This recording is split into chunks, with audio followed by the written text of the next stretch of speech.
Hey everybody, welcome back to Record-ology. This is going to be fun. So we've got a Crosley all-in-one system in a box here. So it's got everything you need to play records, assuming you have nothing today. Will it be a good recommendation for the beginner, or is it a waste of money? Only time will tell. You're not going to want to miss this.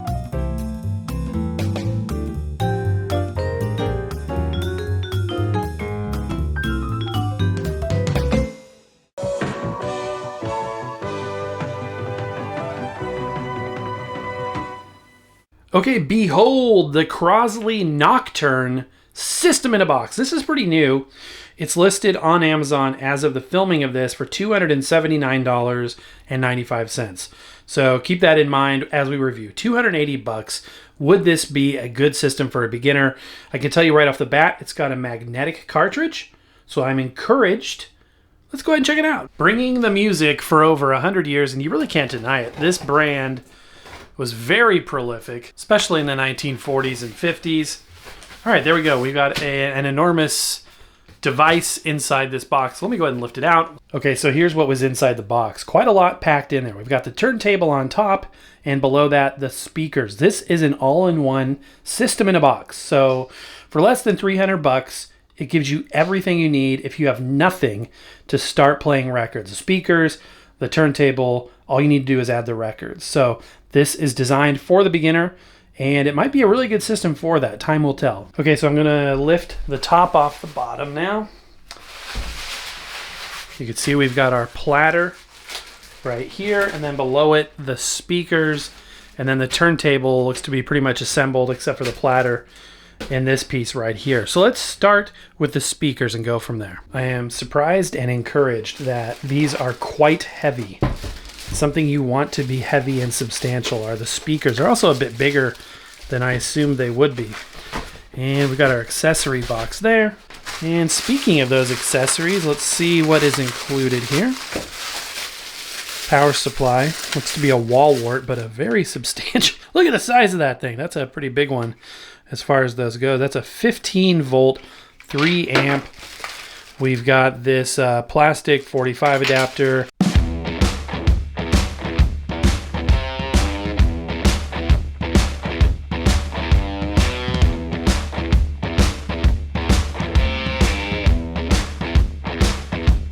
Then the user manual, and obviously a warranty card in there as well. Now, like I said, this is a pretty new product. I think this is a brand new product. So as of the publication date of this video, this is the only color variant that is available. I would guess that if it's successful, other color variants may follow. So we've got sort of a walnut or cherry wood, more of a cherry wood. It's got a little bit of a reddish hue to it, accented with this gray fabric. I think that looks really, really good. And like I said, this is a substantial speaker. It's hefty, and that's an excellent thing as well. So it's a two-way speaker. I can tell you right now that's a paper cone. Nothing wrong with that.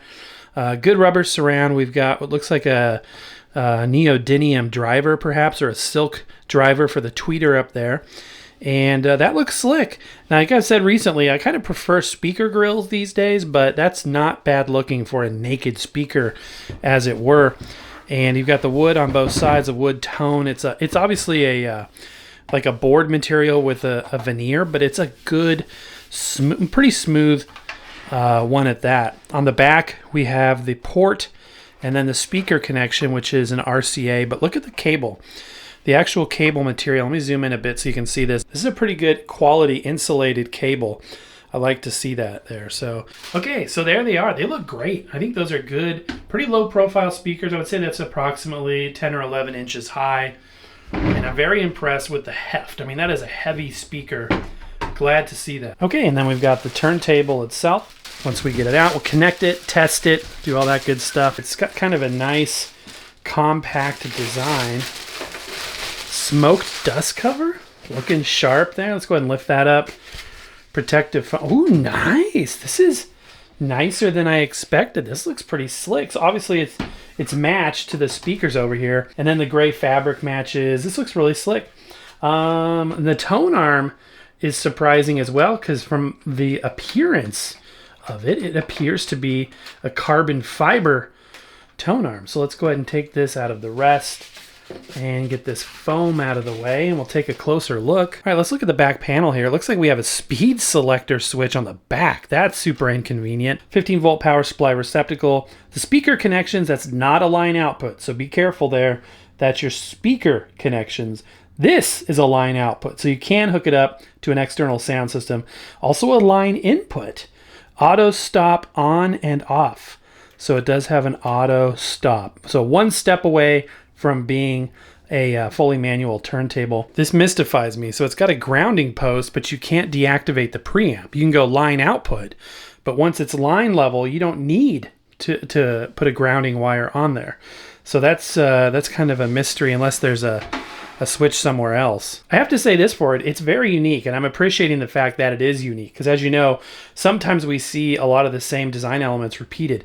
On the bottom here, we've got a masonite bottom cover, or a board with a laminate. It could be that as well. It kind of looks like masonite to me though. And impressed that that's color matched as well. Nice touch. Rubber feet that are pretty floppy, but tacky in a good way. Not size adjustable, or height adjustable, I should say. They're screwed right to the bottom of the unit. And then you can see the seam right there. Seam, solid beam. There's the seam for the fabric wrap. And that's about it. I like the smoke dust cover. And I like the retro logo here that's on top of the dust cover. I think that looks slick. Let's lift it up. We've got rubber stops on the sides. That's good as well. So here's a bit of a closer look at this plinth. And yeah, so obviously here's the main bearing. It doesn't keep spinning, but it moves freely. Obviously there's the motor diametrically opposed to the cartridge, which is good. Okay, for a platter, it looks to be a powder coated aluminum. Probably die cast. Yeah, it looks very aluminum, die cast aluminum in there. Different design. There's a sub platter. It's belt driven, so the belt's on there. Go ahead and gently lower this into position. And then using this little ribbon here, we will put the belt on. Nice flat, wide belt on there. It's a noticeably wider belt. After I put the belt on, I always like to go to the left and right and make sure that that belt is laying flat on the sub platter there. It's a good idea to spin it a couple of times. It helps the belt get into a good position on the pulley and sort of settle in. It's a felt platter mat. Ooh, I was going to say it was plain, but no, it's got the new Crosley logo kind of stamped in there. It's a good fluffy felt platter mat. As far as felt platter mats go, I like these fluffy ones that I'm seeing more of lately. And there it is, set up. That's a pretty slick looking deal.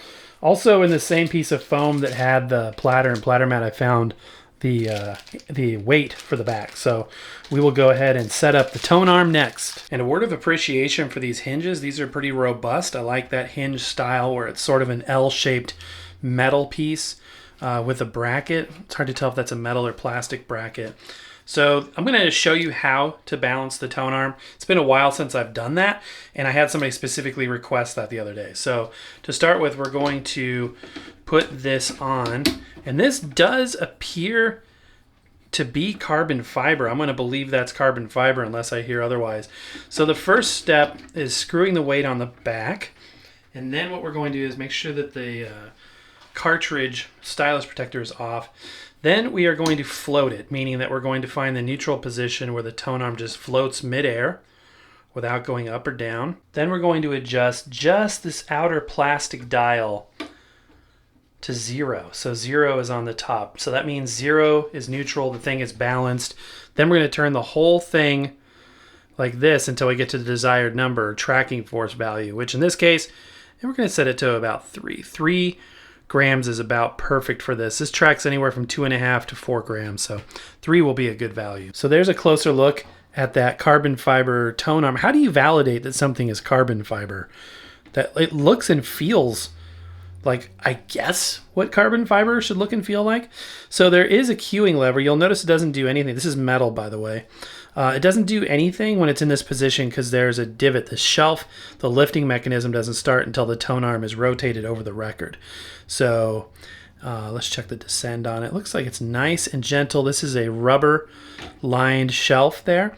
This overall construction back here, this base is plastic, but the gimbal itself is metal. So let's see how tight that is. It's pretty tight. Let me lock this in place. Yeah, that's a very tight gimbal. I like it. That being said, when I was setting this and balancing the arm, you can usually feel how fluid and high quality that gimbal is, and it didn't feel that fluid to me. It sort of felt kind of like the Marley, where it's a little bit not fluid. So anyway, there you go. Let's look at the head shell and the cartridge. Okay, for a head shell, we've got this permanently affixed one, but that's kind of cool how it's like a stenciled, almost die cut look to it. It is metal, and then we've got our familiar friend, the 3600L under there. Here's another look at that cartridge. So it's got the carbon fiber cantilever underneath. It's obviously a diamond stylus, dual moving magnet. Fantastic cartridge, low cost of ownership. You can buy the new replacement stylus for this for a bargain, even at your local Walmart. So this is a great entry-level cartridge, and there's nothing wrong with it. Like, there's no reason to upgrade it. On an entry-level turntable like this, you shouldn't spend the money to upgrade it because it is a fantastic cartridge. Also, kind of hard to see from this angle, the insulated cable connections are a nice add as well. Is that twisting a little bit? It's got a little bit more rotation on there than I would like to have. Shouldn't be an issue, but you see that, how it kind of pivots? See how it kind of pivots there? That's not ideal, but it's not going to matter on this. I really don't think so. Let's look at those controls closer. Okay, I'm happy to report that is an authentic carbon fiber tone arm. I took a minute to read the box, so anything for you guys, anything for you. Okay, looking at these controls down here, these are nice machined aluminum knobs, and they've got good drag. There's three here. A power switch, mode switch, volume knob that's stepped, and then a bass and treble. Now this, I cannot understate how awesome this is to see any sort of sound shaping, whether or not it's full EQ or even a basic tone knob is almost non-existent on a lot of new equipment. So to see the ability to change the bass and treble levels is awesome. So I'm excited to try that out. And we got a little LED here. I'm assuming that's because of the Bluetooth capabilities. This will receive Bluetooth from your phone and act like a Bluetooth speaker. Okay, it's all set up. Let's test it out. I've got it plugged in. I'm going to press the power button, assumedly. Press and hold. Okay, we go to Bluetooth by default. Pressing it again. Ooh, that's a cool teal color. I'm sure that's not coming across on camera. That's a nice bright teal. If I press it again, it goes green. I'm assuming that's phonograph. So what's teal then? And then blue. So there's three modes. Got to look at the manual real quick. Okay, it's all making sense. So teal would be the line input on the back that we saw. So blue for Bluetooth, teal for line in, and green for phonograph. And the speakers have 25 watt drivers with 15 watt tweeters, both at 6 ohms. Yeah, so that'll auto start in a way, because even though it's an auto stop, that also means that it uses that micro switch inside to begin the spin as well as stop it at the end in that position. So cool. Okay, I've got our studio lights off and an incandescent light over my head. Those are the best way to test these. So this is a strobe warning. We're going to be looking at two positions here since it's a 2-speed turntable. We're going to be looking at this band and the middle band. We're going to start with 33 and then go to 45. Remember, that speed control is back there. Again, looking at the lower band there, let's check out 33 RPM. Wow, that is almost perfect. And looking at 45 RPM, that band in the middle, you can see it's a hair slow because the lines are creeping a little bit to the right. All right, so I decided to validate the value that we set manually, because you don't need a scale in order to set the tracking force. But since I have one, I wanted to validate it. It came up, we set it to 3, and it came up at about 2.5. So I manually fiddled with it a bit. I found it a little bit cumbersome to adjust this weight. It didn't want to go all the way to 3. It kept wanting to, there's like a little peg, and it sort of stops there and doesn't want to go beyond it. And so getting it up to 3 was a bit tricky. So it wants to track on the lighter side. So there's a crime against humanity. Crosley is trying to track too light. So all of my suitcase haters, let's just savor this moment. Breathe in, release. Yes. Okay, cool. So hopefully that was pretty cathartic for all of us. Just kidding. This is cool stuff, and it's quality built. So far, very impressed. That being said, we haven't listened to anything yet, but yeah, this is not half bad for less than $300. You know, you've got a good metal platter, you've got a good phono cartridge, and a carbon fiber tone arm and speakers with actual treble and bass control. Come on. Okay, there's a gander at the whole setup. I think that looks very slick. That's a nice modern looking setup. For music today, we're going to be listening to this. This is a Vinyl Moon release. Which one is this? This is Lost and Sound, Volume 83. And as always with these Vinyl Moon releases, the artwork, the companies, the actual record is, part of what you're getting with these. I mean, it's fantastic stuff. Very fun, very tactile. The sound quality is superb. The pressings are amazing, and the packaging is on a level that has never been met by anybody else. Check out this record. Look how cool this thing looks. I love blue, and that's a gorgeous blue with some pink in there. And the label looks cool too. Here's the flip side of the label.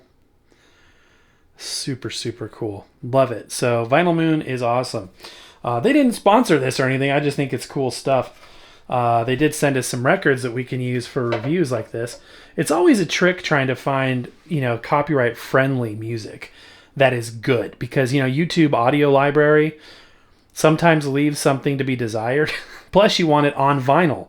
So it's tricky to find those records that you can use to test. So I have pretty good luck with these. It's basically a mixtape, new and upcoming artists.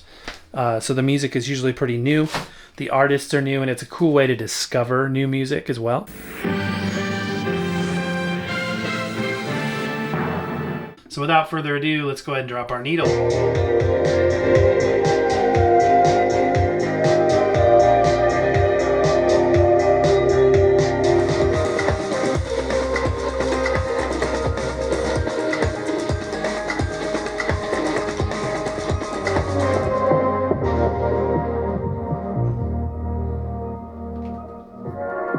So my first impressions are, it is very bassy. It's got a good, warm sound to it. Quite powerful speakers as well. Good mid-range. Maybe we could use with a little bit more treble, but we'll play with the treble and bass controls here in a minute.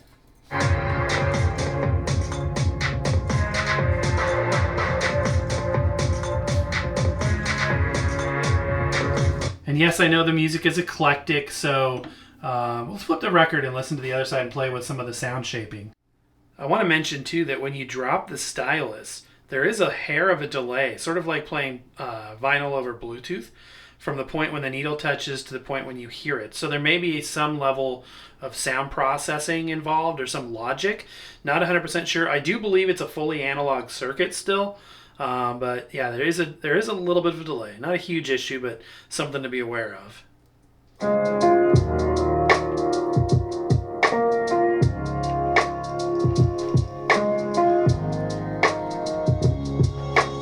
Okay, I'm going to turn the bass up and down a little bit. So here's up and down. Oh, that's the treble. I was looking at the label up here. It was in between the two. Treble up. Helps a little bit. Definitely notice it when you pull it down. I'm going to set it up. And then bass up.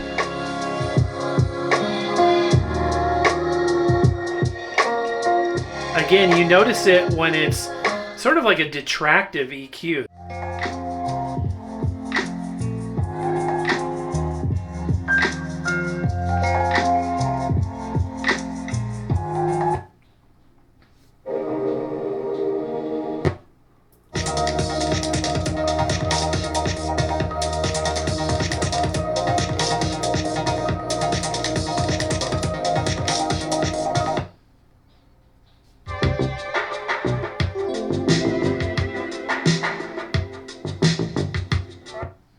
Let's test out the auto stop there. It hits the run out groove and stops right away. I prefer it when it stops right away versus a delayed stop. So yeah, you can fall asleep listening to your records and this thing will stop it for you. Okay, overall impression on the sound from vinyl. We'll test Bluetooth here in a minute, but my overall impression on the sound from vinyl is that it's good. It sounds like a really good system. This would be great for a beginner. This is all you need to get started. It's not going to damage your records. You're going to get to hear the full benefit of what a vinyl record can do, analog sound with some modern touches, and I think that that's really, really cool. Overall, the sound is a bit darker and on the low end versus being bright. And that's kind of a nice departure from tinny systems that have so much treble but no bass. This sort of has a little bit of the opposite going on. That being said, it was very listenable. It was a full spectrum of audio, good, rich sound. Okay, it comes up as Crosley CR7901A. Let's see how long it takes to pair. Pretty quick, that too. And let's go ahead and listen to some Bluetooth audio over these speakers. And yes, I'm using a mono microphone, but I can tell you from listening to it, the stereo separation in the room was average. It wasn't anything, oh my gosh, impressive, but it had adequate sound staging. And obviously this is a stereo system. But this particular microphone is mono, just FYI. So let's go ahead and listen to some stuff. When I step up in the place and you watch them correct, you all eject.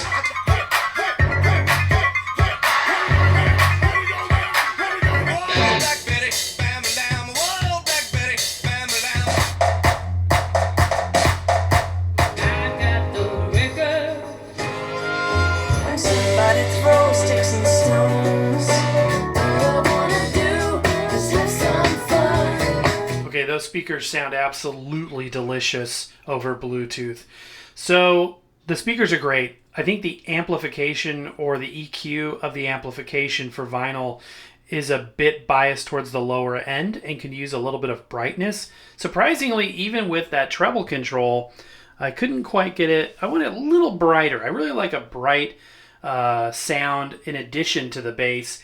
That being said, it was good. It was still really good. There was nothing wrong with it. But if you're a discerning listener, you may pick that up. It's got great bass, so the kids will love it. You know what I mean? So I think it's a good buy all the way around. I think it would be a great entry-level recommendation. I think it's a good value.